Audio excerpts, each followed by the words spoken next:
Kwa sababu mambo kadhaa ambayo alikuwa ameyafanya. Mzalendo mwenyewe ndo huyo hapa. Kafungwa kwenye kiti kimoja. Alafu kafunikwa uso vizuri kabisa. Huwezi kumjua kwa sura.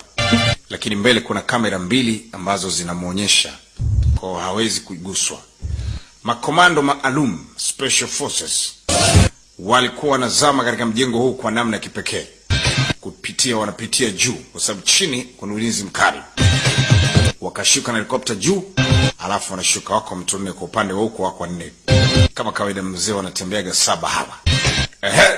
Sasa je, jamaa zangu wana taarifa wako mlangoni. Risasi zinashuka kama mvua ya El Nino inatoka juu. Hawana habari. Huyu mzalendo anatakiwa kusaidiwa, yuko ndani tayari. Chuma kalia pale nje mzee kapewa. Kumbuka ni episode ya kwanza season ya 4 wanaita Sozi. Baada ya mambo yale yote kupita, ni miezi kama 6 sasa imeshapita toka tukio la Yavuzi kujulikana amekufa, bibie wanamuita Bahari kuzikwa na kadhalika na mambo mengine mengi. Sasa ni miezi 6. Watu wanapewa nzito.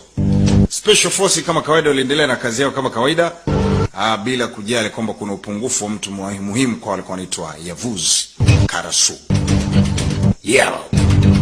Wanazama ndani mzee baba. Yes, kwa timu kamilika. Fizula Mukahiti ipo ndani. Karabatak vile vile. Usisahau pia kuna mzee wa kazi anamuita Feti. Bwana, watu wanapewa kitu.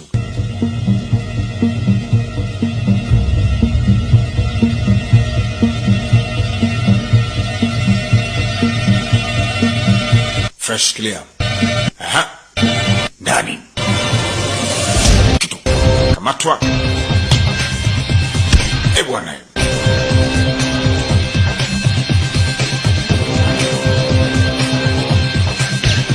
Vitu. Wow. Mwisho wakawazima wale jamaa ambao ndo wanafanya wako control. Wana control kila kitu pale. Wanamuona kila kitu. Kwa makao wamefanikiwa, kwa kifupi wakafanikiwa kuangusha watu wote. Sasa ni free kabisa kumtoa huyu mzalendo ambaye anaitwa jina la Omer. Mzalendo wale pale.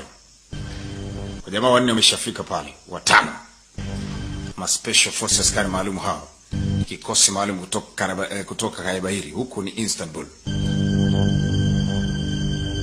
Sasa ilikuwaje wako Istanbul? Wanafanya kazi Kaibairi. Kwa nini wako Istanbul? Omer Gunay, anaitwa Omer Gunay. Omer Gunay. Ni wewe wanasema ndio mimi.